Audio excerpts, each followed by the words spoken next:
Stitch Cuties, I'm Brittany with Stitches of Love Quilting, and this is a video tutorial that you can make this adorable Mitten Toss Mug Rug. Now, this is a free PDF pattern that can be downloaded on our website. You can see it on the screen, stitchesoflovequilting.com, and then click on Practice Projects, and it's a free download that you can print.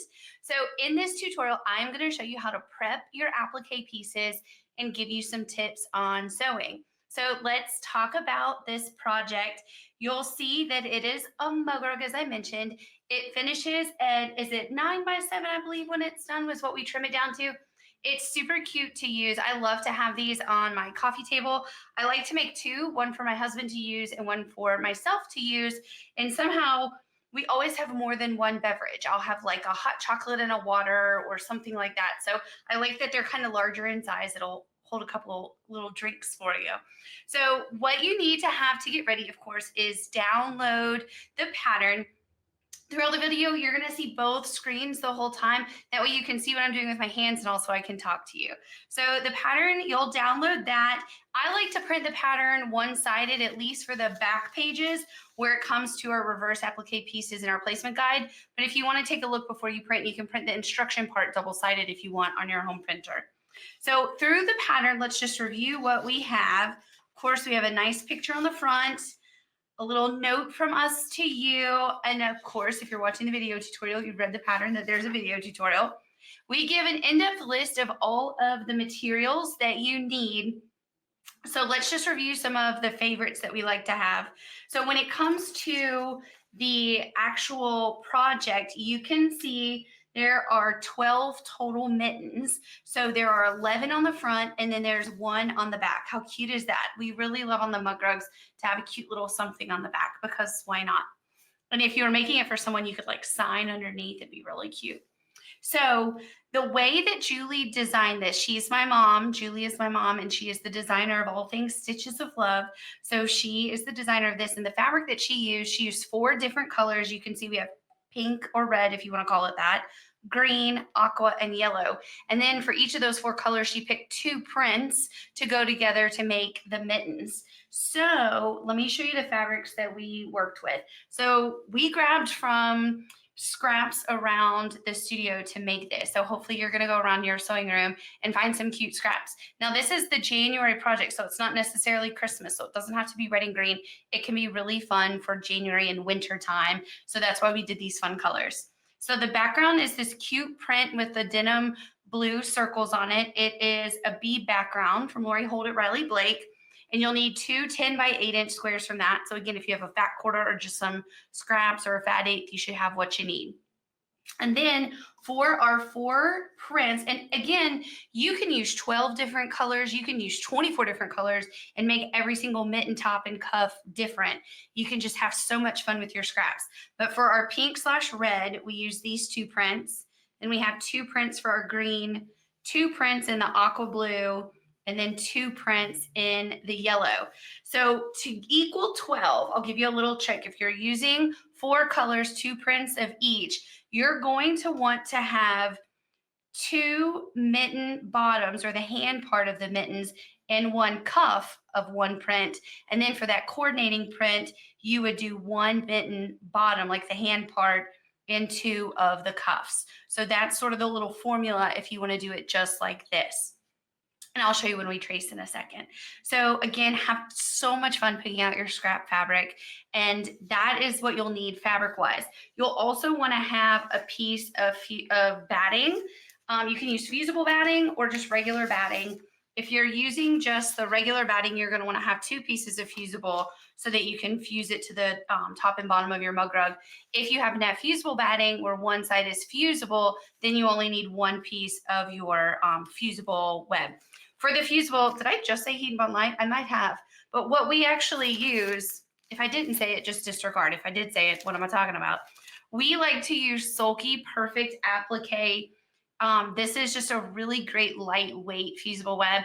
I especially love it when we're doing bigger projects and you have like more layers of the applique pieces. It stays where really nice and lightweight, so you don't have like bulk in your applique. If you've seen, you know, if people use like a thicker fusible and you touch their quilt and it's like real thick, that doesn't happen with this. It's really nice and thin. And it comes in, what is this, a 1 yard piece? Yeah, it's 18 inches by 36 inches. This is a great little pack to pick up. We do sell this on our website, and you can get a ton of projects from it. So I'll show you when I trace in a second. My favorite scissors when I am cutting out the fusible web or fabric applique, or quite frankly, anything I'm cutting when it comes to sewing, are the Perfect scissors. They are very appropriately named. They're Karen K. Buckley Perfect scissors. This is the medium size. It's my favorite size. They're small and also a larger size. The larger size is great to have when you're doing like bigger stuff. The small size I like to have with my hand embroidery or my cross stitch. This medium size is my go-to favorite. So if you can only get one pair, I recommend the medium.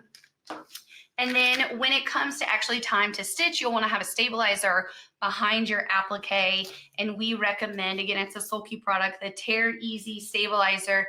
It really tears away nicely without distorting your stitches. So that's nice, especially when you go to tear within the applique, like within the individual little mitten, you're tearing the stabilizer out from within that as well after you've sewn, and it's nice and easy to tear out.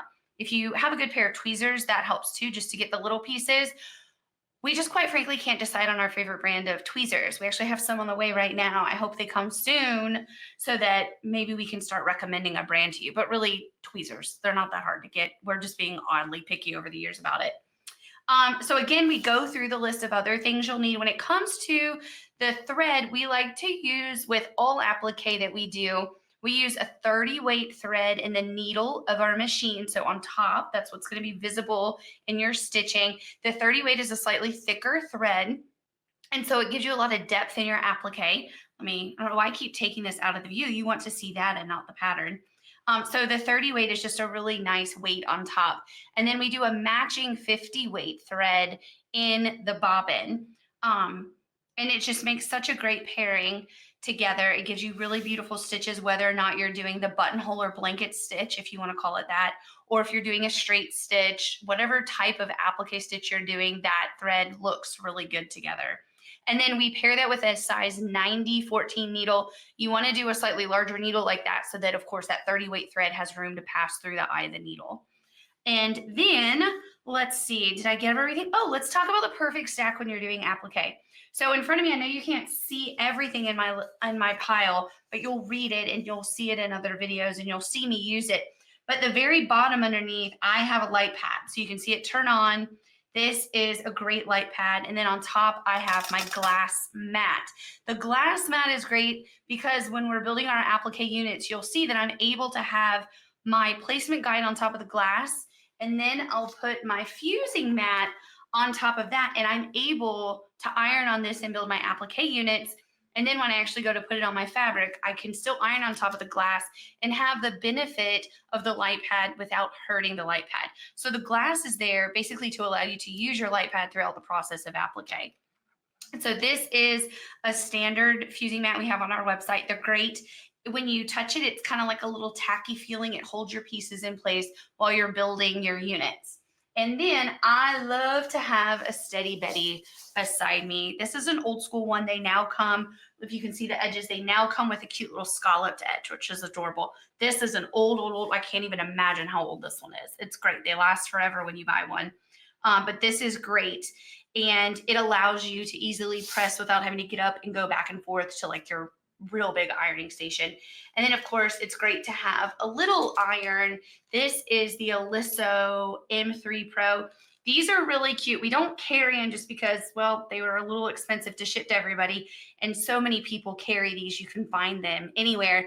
They have a really cute collaboration with Tulip Pink. I have that one at home. It's a really fun. And then they have a collaboration with I'm going to butcher his name. I always say his name wrong.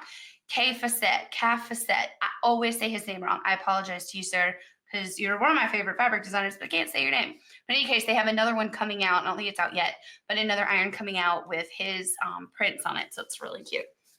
So throughout applique in this tutorial and other tutorials, when I say a perfect stack, that's what it means.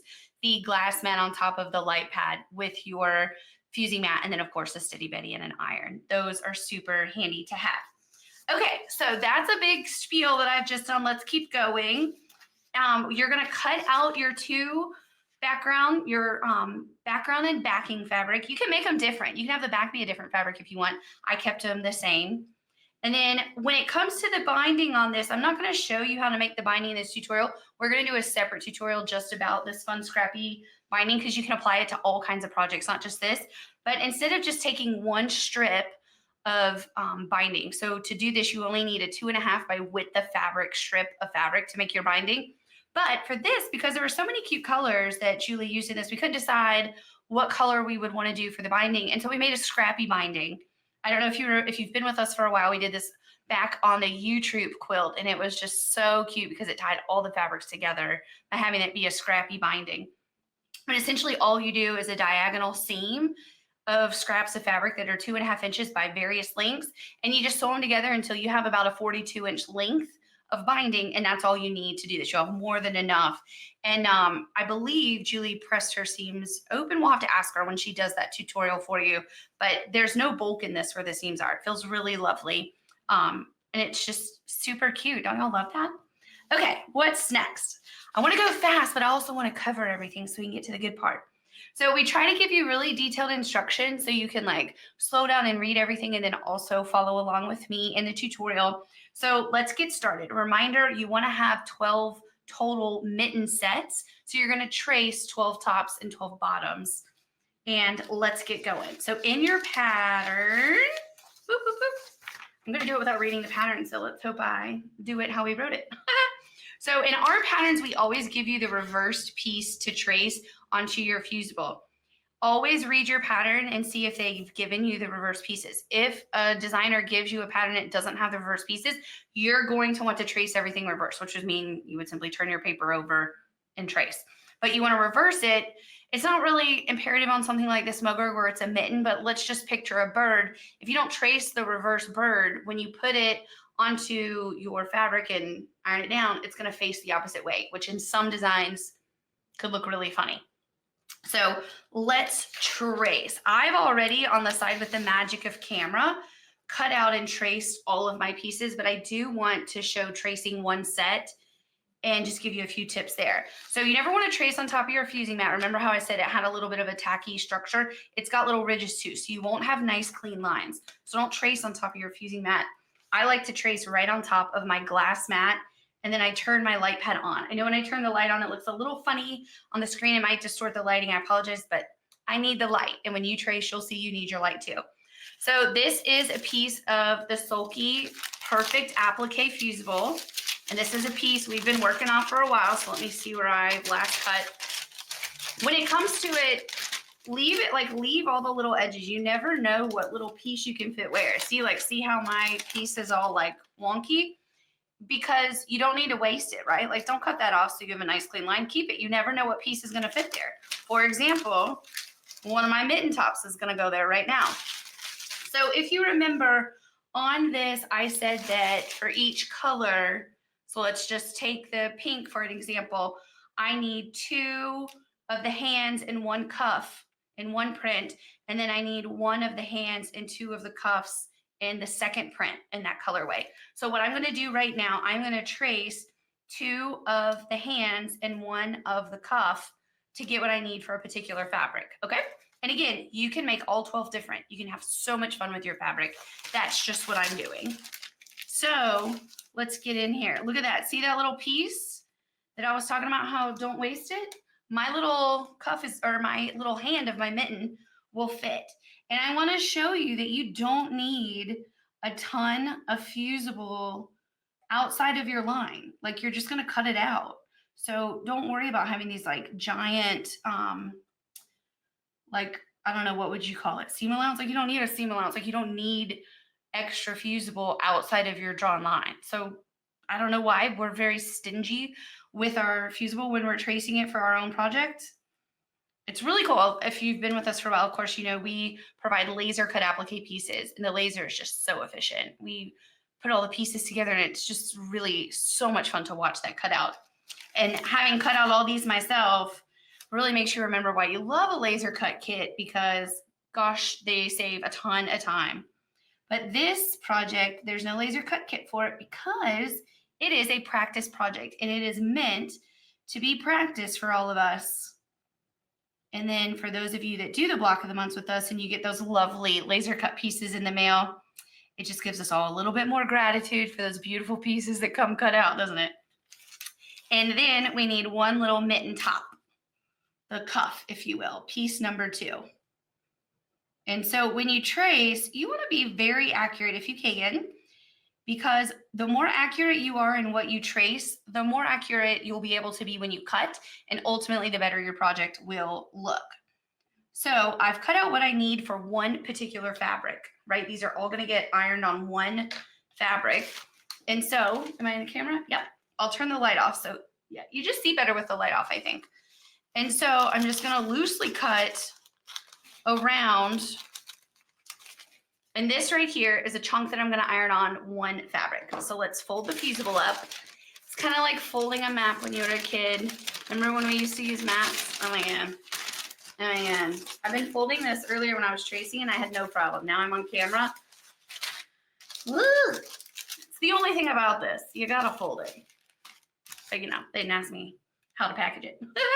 Okay, so now I'm going to iron this on my cute pink fabric. So I don't need this, but what I do need is my Steady Betty. So excuse me while I reach to the side and grab this little guy. See, so I'm not having to move back and forth to my big iron, which I love. At home, my sewing space isn't that large. It's in my dressing room as well. I have like a room that's like a giant closet and a dressing room and a second guest room. And it's also my little like girl area where, you know, I have it decorated with hot pink and stuff. But my space isn't that large. So actually sometimes I do just get up and go to my ironing board, but I do like to have a little Steady Betty with me. Okay, so to press, you're just putting the fusible side down. The side you drew on was the non-fusible side. And you can see only a few seconds is all you need, and that is pressed on.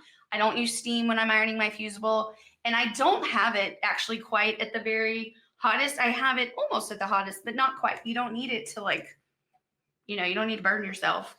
And then again, with your scraps, you never know what you can use your scraps for in the future. So I just cut right along the outside. I don't want to leave any of the fusible on this. So like if I, you know, come back to this piece of fabric, if I cut out and left some of the fusible in here, it would just be messy for future projects. So I cut everything out into one workable, manageable piece. And I'm going to fold my fabric back up. I have, you know, those like plastic bins you can get at Michael's that are flat. I have a bunch of those with fabric separated by colors is how I like to store everything. It's really nice. So this is ready to cut out. And I had one ready to cut out in camera, but I made another one. So I don't know why I prepped an extra one, but I'll have extras. So to cut out, I didn't talk about this. I trace everything with a Sharpie, and it's a fine point Sharpie. The reason I use a Sharpie is because one, it sticks to the paper backing really well. Certain pens will smear and get messy. Mechanical pencil also marks really nicely on this. And I like to have a fine line because when you go to cut, if you use something thick to trace, are you going to cut? I know this sounds silly, but are you going to cut on the outside of the line or the inside of the line? That can really change the whole like sizing, because if you trace one thing on the inside line and another thing on the outside line, they might not fit together nicely. Again, doesn't really apply to a project like this, but something more detailed. Let's say you're making a cute little girl power quilt and you're tracing a face. You don't want, you know, all kinds of wonky sizes coming together to make a cute little girl or something. So with this nice fine line, you have a nice easy line to follow when you're cutting. So to cut these out, you can see these are great also. When we go to cut the little scallop, you're gonna love that these scissors are sharp all the way to the point. They're really nice to cut with. And you're just gonna slowly cut along your line. There's no need to rush.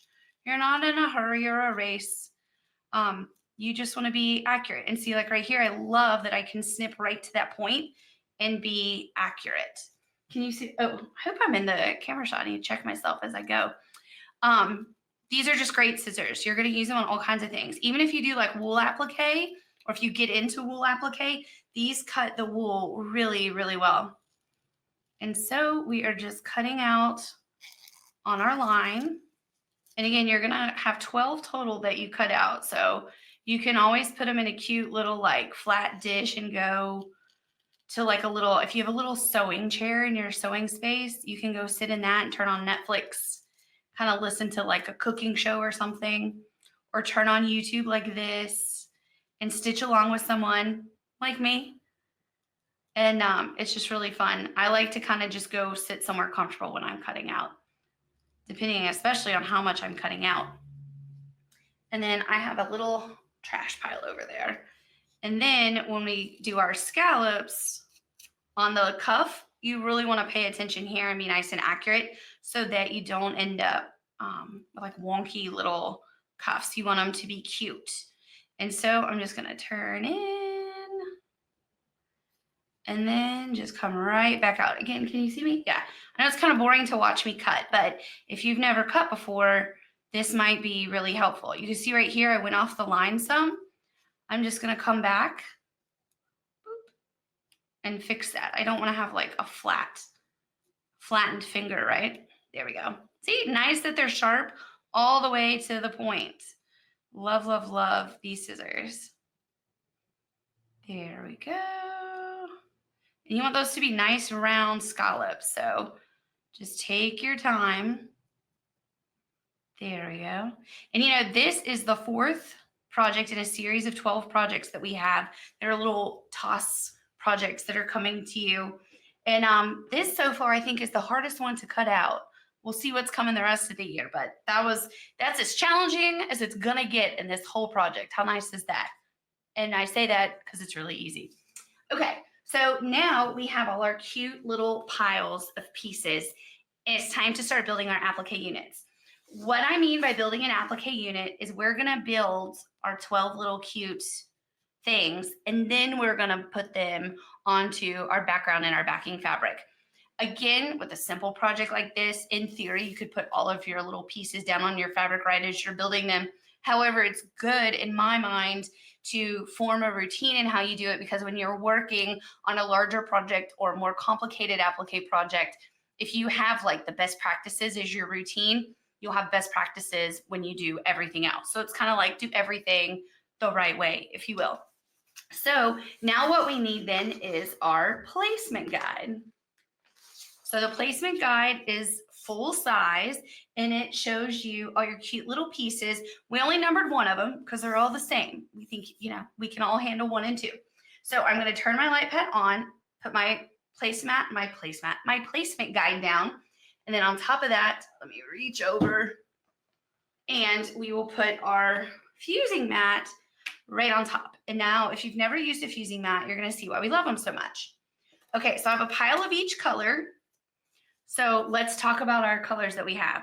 We have, remember we did 2 yellows in one print and 1 in another print. We're just going to pair that with the opposite print of itself. Oh, look, my paper backing came off. That's okay. Don't worry. That happens sometimes when you kind of toss your pieces around.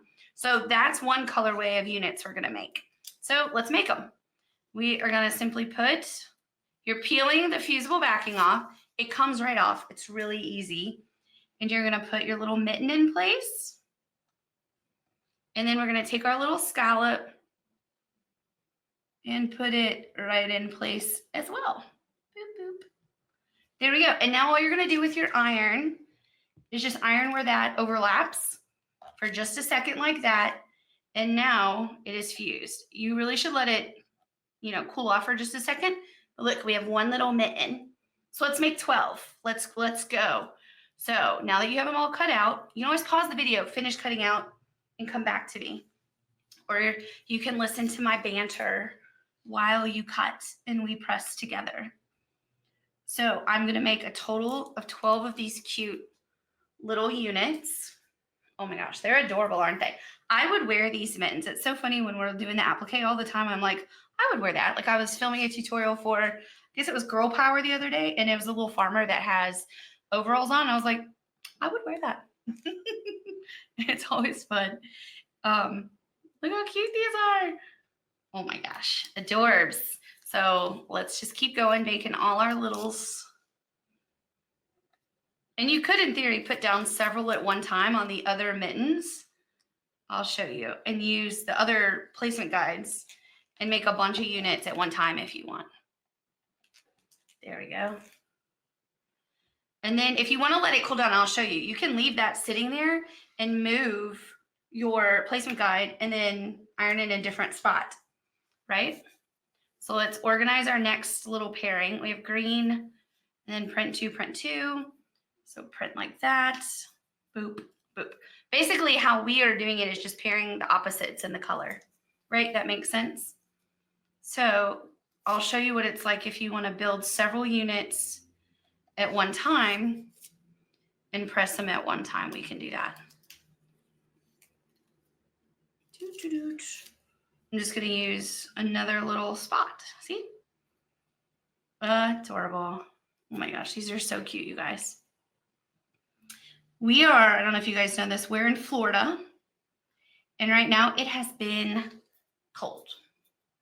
It's so funny. In Florida, we're kind of like those people you can't please. In the summer, we're like, oh my gosh, it's so hot. It's 100 degrees. We can't wait for winter. And then it's winter and I'm like, but I really just want to sit on my deck. Can it be warmer? Humans, we're hard to please, aren't we? It is fun to wear like the winter clothes and have scarves and mittens and sweaters and such. That's a lot of fun. But at my house, we sit on the deck every day. And right now, the last like week or so, it's just been too cold for me. It was really nice at New Year's though. We went down to St. George Island. It's a cute little like beach, sleepy beach town island, south of Tallahassee, southwest of Tallahassee. And it was lovely weather. It wasn't that cold. It was great. I mean, we might have frozen mom a little bit, but you know, not too bad. So if you want to, you can just keep going and piling your pieces on your fusing mat, or you can just peel them up as you go. I will say, this is a time when your little nails, if you have nails, come in handy to just kind of peel those up. Now we are going to build our cute little blue units. Oh my gosh, this is adorable. It's killing me. So cute. All right. Another time in my life I used mittens religiously was when I lived in Chicago for school. And oh my gosh, you guys, if you live up north and that's the weather you're used to, I mean, after one winter, you get used to it. But that first winter, I actually wore, it's very embarrassing looking, but I didn't care. I was freezing. I wore 2 down jackets at a time. I couldn't. It was so cold. I just was frozen. And my school was on Michigan Avenue. So there was no avoiding the cold, you know, like the lake effect or whatever they call it. It's real. It's cold. There was no avoiding the cold weather and waiting for the trains. And it was so much fun though. When it snowed, it was beautiful. I really enjoyed that. It's funny, by my second winter there, I just wore a wool coat. I was fine. That first winter though, I looked like a crazy person wearing 2 jackets. I was like this little Oompa Loompa walking around. I couldn't help it. Just absolutely frozen. And I didn't bring a car there because who wants to drive in Chicago, right? And so, you know, I took the bus and the train everywhere. And yeah, at like 6:45 in the morning, waiting for the bus or whatever. Oh my gosh, freezing. Okay, so we have 3 colorways done. Just one more colorway to do, and that's the pink one. It might be my favorite. It's really fun. Am I still centered? Yep, you can still see me. Alrighty, so now our cute little holly ones, adorable. Got my pairs ready to go. Adorbs. And we're just gonna keep ironing, y'all. Keep ironing with me. Stay with me. Keep ironing. And then in a minute, our next step, after we have these all set together, we are going to put them on the background fabric and our backing fabric. And after that, we'll jump over to the sewing machine and I will give you some tips on stitching. I'll probably do a little outline for you on paper of how I'm gonna stitch. And to be honest, by the time we get to the time to stitch, we might have Julie come on the camera and show you, because something happens to me when I am trying to film a tutorial for y'all with a sewing machine. The sewing machine somehow gets mad at me. And it's the same machine that I have at home. We have the Janome, what are they? M7 Continentals. everywhere. We have several of them here at the office that we used for making all the samples. And then in our studio, and then at home and at mom's house, we all have the same sewing machine. It just is really nice to have like one way of knowing how to work a machine everywhere. Also love that machine. It always obeys me and does what I want it to do. But somehow when you turn a camera on and put me in front of a sewing machine, I lose my mind. Last tutorial I tried to film for y'all, it would not thread right, and I was threading it wrong. And mom was like, "What are you doing?" I was like, "I don't know." Like lost my mind. Now the embroidery machine, can do that all day for y'all. I can stand in front of the embroidery machine and do tutorials with that all day. I love it. Okay, so now, super cute. Cool it off. And now we have our cute little guys. Okay, so now we're gonna move our fusing mat aside. We're done with this guy. Thank you, fusing mat, you were helpful. I'm gonna plop it back there. It's easier to reach. And now we have our, let me stay centered for you. Now we're gonna take our background fabric, so the top of our mug rug, and we are gonna plop our fabric in place. Now you can see it's gonna extend past the lines in which we're going to end up trimming, right? And I wish I could reach my pencil because I want to show you a tip in a second. So in a second, I might jump up and grab a pencil and come back. Now I'm gonna take a look at the real guy in real life. You can look at your pattern cover, but I want to put mine, I'm going to do it just like how Julie did it on the cover. You can have so much fun putting yours, you know, your colors wherever you want. So now this little guy is yellow. I'm just going to make it look just the same. You want to know why? Because I am going to make this one and take it home, and I'm hoping maybe Julie will let me take that one home. We kind of need it every month when we do a tutorial. I kind of need to reference it.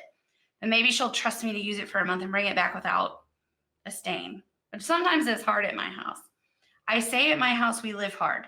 I don't know how, but I mean, we just do. I don't know. We don't even have kids. It's just me, my husband, and a dog. But yeah, we're always having to clean, man, constantly. And this little one you just saw me set aside, we're going to put this one on the back. Remember, we have a cutie patootie on the back. We'll put that there in a minute. And now, where are we? Green, holly. So I'm going to get all these in place, and then I'll press them. Oh, look, I did 2 hollies and 1 plaid, and Julie did, look, 2 plaids and 1 holly. Oh, well, mine doesn't look exactly the same. I really wanted it to, but I didn't do it. What can you do? Life will go on. And then this little yellow guy right there. And this little yellow guy right there. You don't have to be absolutely perfect, by the way, on this. Have fun. It's called a toss. Okay, so now we are going to just press across. And what I'm going to do is get them like pretty much pressed on. And then I'm going to pull my Steady Betty over and do a really good press. And you can see I'm picking up my iron. I'm not sliding it, because if you slide it, you are going to move your pieces.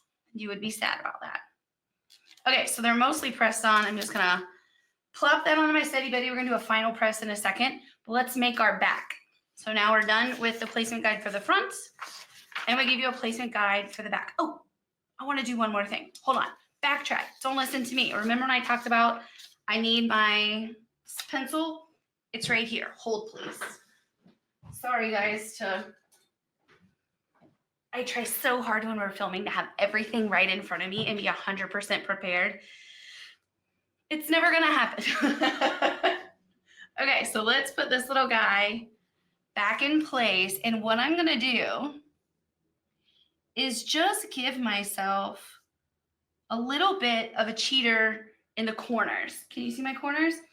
When it comes time, after I have done the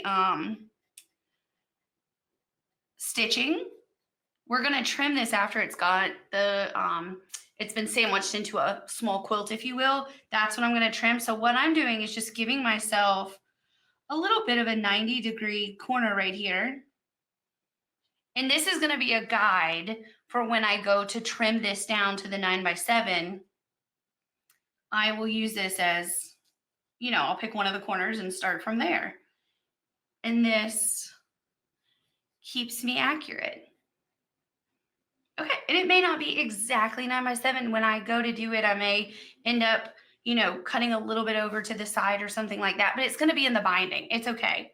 So that's why I've done that. You could use a friction pin if you wanted. I love friction pins, but you're going to be pressing this, so your lines will likely disappear unless you're just real careful with where you iron. So I do recommend not using a friction pin in this particular step. Okay, so now that's good. Now we can do the back. Okay, so now, boop, here is our placement guide for our back. I don't need a fusing mat, I need paper. Sorry, I have too many things in my head. Okay, so put that right there. I'm not going to do any markings on this one because we're going to sandwich it exactly. And so my little guy is going to be more than enough into the thing. We put it approximately like an inch up or so, inch and a half. He just kind of floats in the side. Some of them will put them like in the center. You can put it anywhere in the back. If you wanted to like put a cute little note or message to someone, you could kind of center it and move it where you'd like. But it's so cute. Okay. So now let's talk about how we're going to stitch it. So I am going to, let's do one big press on our, to me, when you're pressing on the glass mat, you're not getting like that whole press that you want. It's just kind of holding it in place. So I like to do one final press, if you will, on the Steady Betty. Oh, let's get this guy.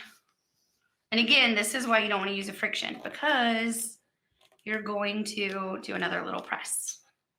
You don't want to do too much because you don't want to overexpose the fusible and make it not stick. So you can see that was like real quick across.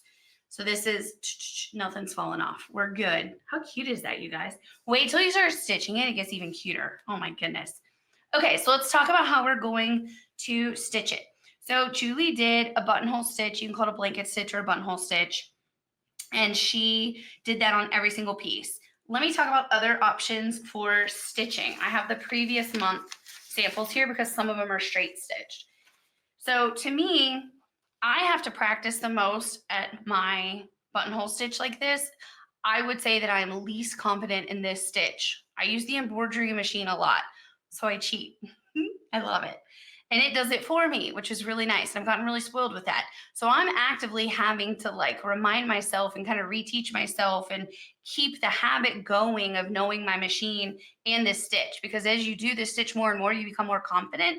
You get better at your curves. Like these little scallops are going to be your little challenge on this one, but you can do it. And the more you do it, the more you practice, the better you become. So I'm doing these along with y'all just to like keep my skills up on my applique, because again, I do so much with the embroidery machine.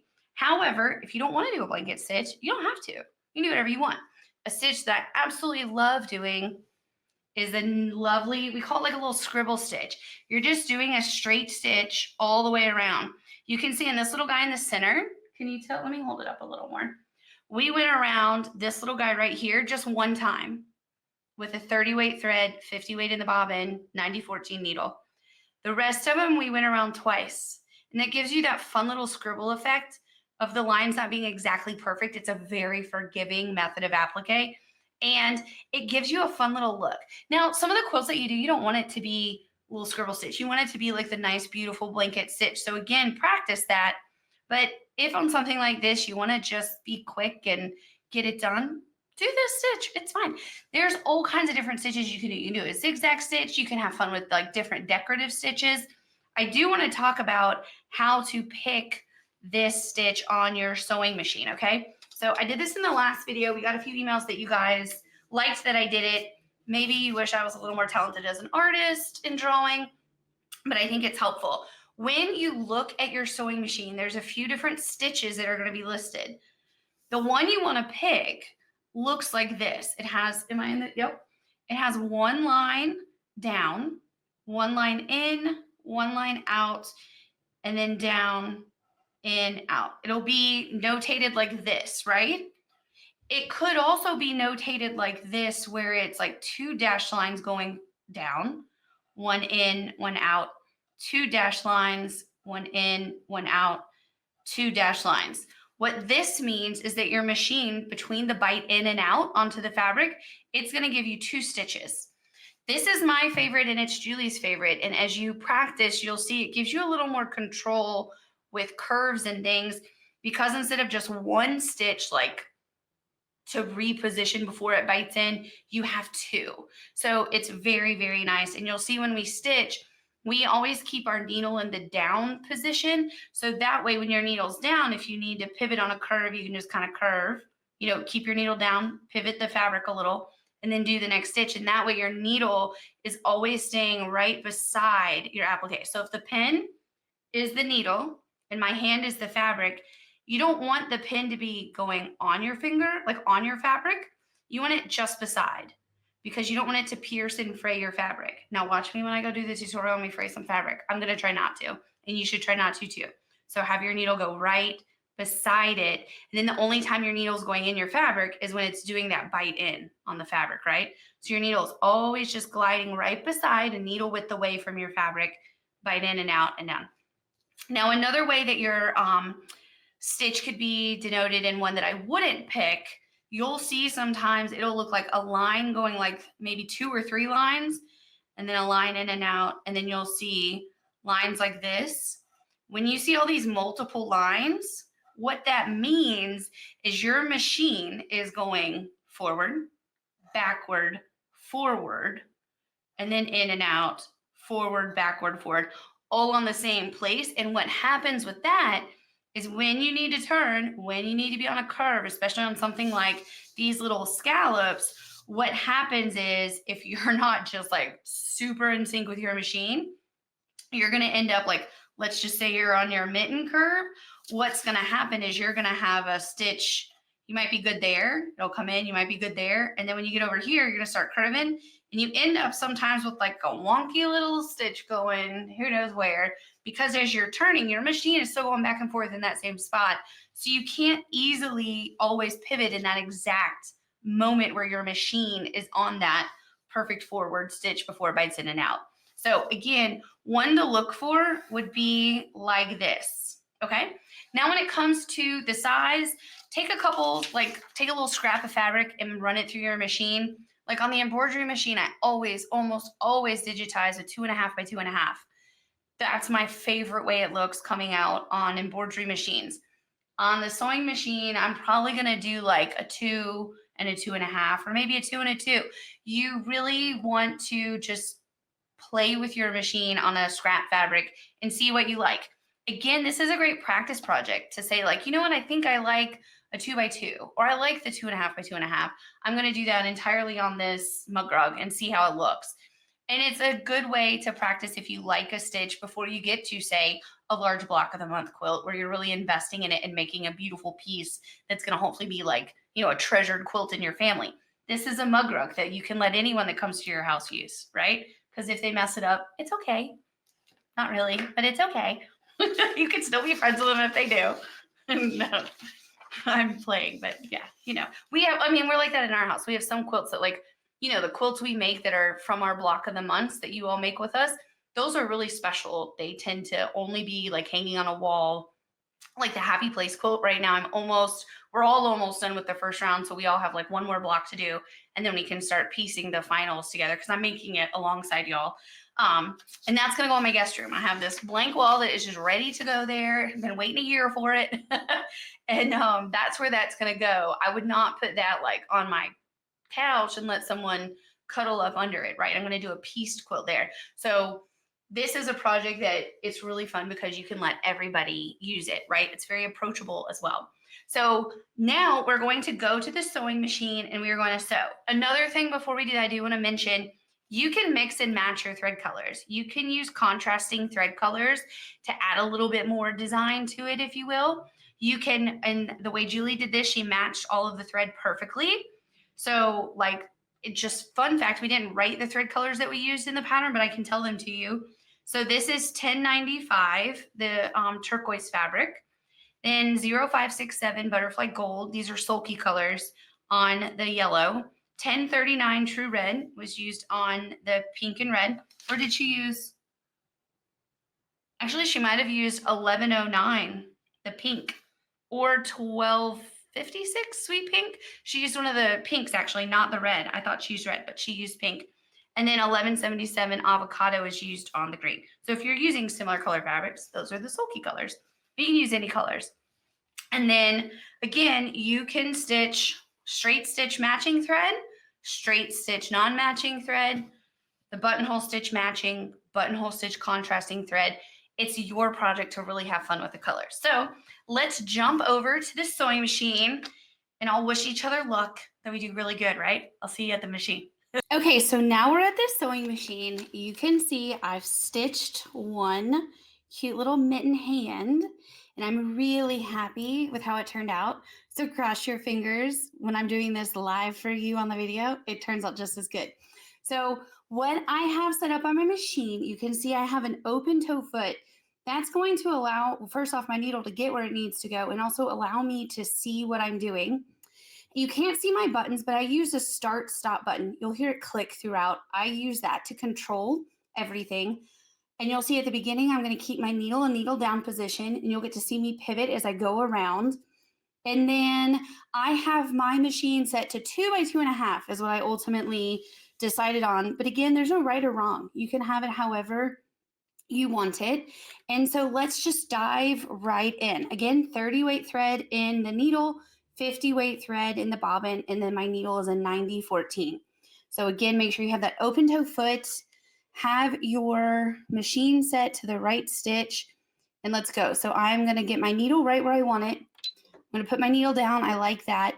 Now throughout, you're going to see that I always pivot where I kind of want to always have my needle that it's going to bite in perpendicular to the piece. I don't want to not pivot, because if you end up not pivoting, what's going to happen is your bites in are going to end up being slanted. And we always want them to look really nice. So here goes nothing together, right? I also have my machine, by the way, slowed down really, really slow.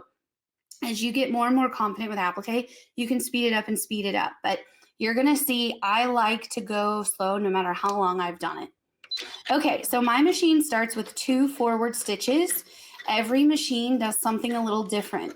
So forward, forward, bite in, right? That's what it's doing. I'm going to pivot just a little bit right here. Forward, forward, bite in. I'm going to do 1 stitch forward. I'm going to pivot again. I'm getting ready, I know, for 1 forward and then bite in. And now I'm going to pivot again. So again, as you go fast and you really learn the rhythm of your machine, you're going to know when you need to pivot and when not. So forward, bite in, forward, forward. Ooh, I didn't quite catch it before that bite in how I wanted to, but that's okay. Again, you learn the rhythm of your machine, and that helps tremendously. You don't want to pivot, by the way, in the middle of a bite in, because if you pivot in the middle of a bite in, you're going to end up with a V looking stitch, right? And you don't want that. We have a download on our website. If you go to the stitchesoflovequilting.com website, under free resources, we have a little PDF you can download with Julie's favorite stitch tips as well. That's really nice to print out and kind of keep beside you. We have in that little diagrams of circles. So it kind of shows you what should look right and what not to do. And that's just helpful, I think, sometimes to have beside you when you're first getting used to applique. So you can see every couple of stitches on this curve, I'm pivoting, right? You can just see it's like a slow, constant pivot. Now, when you get to a straight area, it's going to be really fun because you're just going to fly. See, look, that's a little more curved. I should have pivoted a little bit more before that stitch. You're going to, again, learn your machine and really just get to know when to pivot and where your stitch is going to go next. So I'm stopping right there. That turned out so great, you guys. That bit in right before I needed to like totally pivot to do the little thumb. That's just like beautiful, some luck right there, right? So now I'm going to do 1 stitch.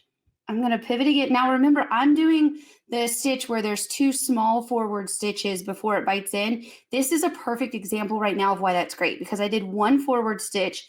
I pivoted a little bit. I'm going to do a forward stitch, bite in, and then we're going to pivot again. Bite in, pivot. I'm probably going to do 1 stitch and pivot. You can kind of hear my machine. If you heard that, hopefully I wasn't talking over it. You'll almost it'll hear almost like a double click. It's because I go start and stop immediately, and that allows me to have just 1 stitch taken. And that's really helpful as well. So again, I think really the key to applique success is learning that rhythm of your machine. All right, we're almost to the home stretch here on the actual mitten part. And then I just use the cut feature on my machine. You can also with applique, instead of using the cut feature, you could pull that away and have a tail. You can put your tail from the beginning and the end, if you don't use the cut feature, through a needle hole and pull it back. And then on the back, you can actually tie your 2 threads into a knot and really be secure. But again, on something like a mug rug, you don't really have to do that. And quite frankly, we don't really do it on our large quilts either. But in theory, that is a proper method. So let me hold this where you can see. I'm really happy with my pivoting. And there was one stitch down here where I was worried I didn't pivot in time. Right here. Let me see if you can see. There is right there. I wish, do you see these stitches are kind of going left? I wish it was a little more perpendicular to my piece. I don't think anyone's going to notice that, right? So you're just going to continue doing that on all of your pieces. If you're doing 2 different colors on one mitten, you would do the hand part first, and then you would put another color if you're doing that on this. So essentially you always want to sew in the order in which you laid your applique pieces down. So this is piece 1, this is piece 2. So you're going to stitch piece 1 first, stitch piece 2 second, and so on and so forth. Now, when you get to a larger project, and let's say there's 5 different pieces that are green, but they're not all in numeric, one right after another. Once you have the thread on your machine, just keep going, right? But in theory, you want to stitch in order of your piece being placed down. Okay, so now we are going to stitch this top part of our mitten. So there we go. I am going to start on the flat part, give myself something easy to start with. And again, I hope you can see my needle is just along the outside of the fabric. One habit I have is getting a little too close. Sometimes I do puncture that fabric. And we're going to have a bite in just at the perfect time. Love it. Again, I got lucky where it's like ending right at the almost perfect spot, right? So I'm going to do a quick 1 stitch, and then we're going to pivot again. So again, you just really start to feel what your machine is going to do for you. And it's great. All right, we're going to pivot. Okay, so when we get to these little arches, the little scallops, you guys, slow and steady wins the race. Let's not be afraid of pivoting. Let's not be in a hurry. Bite in and then doot. And we're going to do 1 stitch and we're going to pivot again. So you guys, you're going to pivot a lot, and that's okay, right? And now, oh, we can do 1 more stitch forward. There we go. And now we'll pivot this way. And it's going to do 1 stitch, bite in. We're going to do 1 stitch, and then we're going to pivot. Hopefully we're going to get a stitch right there in the middle. Love that, you guys. Oh my goodness. This machine is being so nice to me. I wish I would have pivoted a little bit sooner, but I didn't. So let's do 1 more stitch. There we go. And now we'll pivot. Good lighting, by the way, really helps. And if you need glasses at all, I know Mom has certain glasses that she likes to use when stitching because I don't have glasses, so I don't really quite understand. But, some her contacts are one way, the computer is mid-range, sewing is that way, what have you. So if you have glasses, wear the ones that really help you focus in on that distance to your machine. That helps a lot. Ooh, I wish I would have pivoted. Oh, it's going to be all right. It's not going to be too slanted. It's going to be okay. There we go. Now we're going to pivot. You guys, we almost did it. The stress of being on camera and stitching. All right, here we go. Final stretch. Toot, toot, bite in, toot, toot. And a perfect bite in right there. And we are going to cut thread. And that didn't take too long at all, did it? So this really is a fun project. Trim your little thread. Let's take a look at how we did. Let's Let's be critical of my stitching. Let me get in focus for you. That is not bad. Let's see. If you go this one little stitch, no, that's pretty good. Nice. This one stitch right here, I wish maybe I maybe even pivoted a little bit too much and too soon. I wish it went a little bit straighter, but all in all, like take a look. So you always want your things to be pointing like kind of towards the center of that section of the piece, right? And none of them look too slanted. So I have to say, all in all, am I making a shadow? I hope not. I am really happy with how this has stitched out. I do want to mention I have the Sulky Tear Easy stabilizer behind it. If you don't have, I wish I would have said that at the beginning. I'm sorry, y'all. When I started stitching, if you don't have the stabilizer behind you, what's going to happen is your fabric is going to get like kind of jostled down into your feed dogs and the whole of your machine. It's just a mess. This stabilizes your stitching, so appropriately named. It's really helpful. And then when it's time to tear it away, I'll go on and show you what it's like to tear it away. Let me just zoom out a little bit so you can see how easy it is to tear away. You just sort of tear it away, just like so, all the way around. And then, at the beginning of the video, remember I mentioned I like to have tweezers. That's when, when you have a little section like that, it's nice to have tweezers because if you're like me and you do have the nails, sometimes they get in the way. And then to start doing in the center, just score it a little bit with your scissors, not too much. You don't want to cut your pieces by any means. There we go. And so you're just going to tear it. You don't want to tear against your stitches, even though it does tear away nicely. You want to like kind of pull away from, like pull the direction of the stitch, right? And again, tweezers help get these little bitty pieces off at the end, but so easy even without tweezers, really. So you'll stitch everything. I'm really, really pleased with that, you guys. I hope you're really happy with your stitching on all of them. And again, I'm going to match my threads. I'm going to do yellow, yellow, yellow. I'm going to finish off my last green one first, then do aqua, aqua, pink, pink, pink. And don't forget to do your little guy on the back. So now we're going to jump back over to the other view, and I'm just going to give you some tips on finishing it off after you have everything stitched, okay? Okay, so now you have everything stitched. Pretend mine is through the magic of camera, but I am really proud of what I've stitched so far. Okay, so once you have everything stitched, you're gonna remove all of your stabilizer from the back side. Now it's gonna be time to quilt. So what I like to do is use a fusible batting, and I fuse the top of my mug rug to the fusible side of my batting, and then I go back to my sewing machine and I quilt it. So in our sample, the only way we quilted it was very simple. We just stitched around the applique in a white thread. So like outlining it. You could do however you want to quilt it. You could do a cute little crosshatch. You could do some straight lines. However you like to quilt it, you can.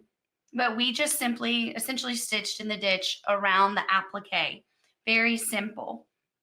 You don't want to have to, you don't need to quilt it into an inch of its life. Just have fun with it. So once you have it quilted, it's on your fusible batting. By the way, if you don't have fusible batting, just put a piece of fusible and fuse it together. It just makes it stay nicer and neater in the mug rug. But once you have this quilted, then you're going to want to put your back on, right? So if you want that to be nice and tidy, what you'll do is put a piece of fusible on the back of your mug rug. After you fuse it, take the paper backing off and put your backing on. So everything is fused together. That way you don't see your quilting on the back. It's a really nice, neat back on your mug rug, which I like. So you would have everything completed front and back. Then it's time to put your, you want to trim it, and then it's time to put your binding on. We're going to have a separate tutorial for how to make binding like this, but again, it's really simple.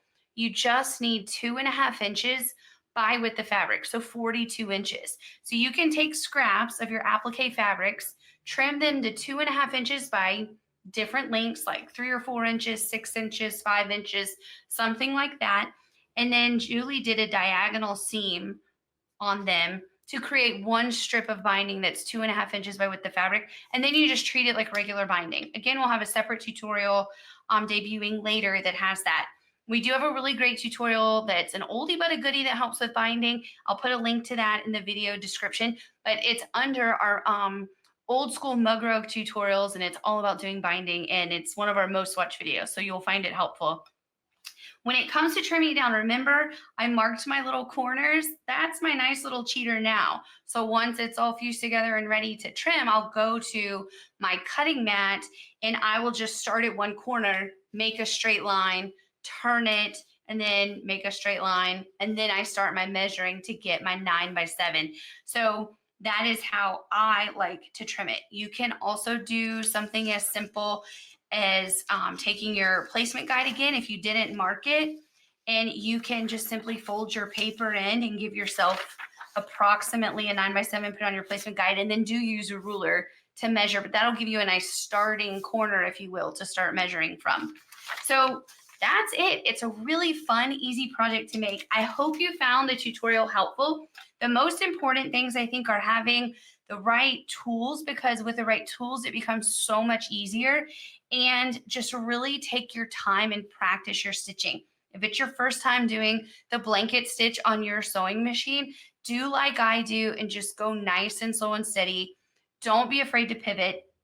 If you're not familiar with using the start and stop button on your machine, this is a great time to really try that.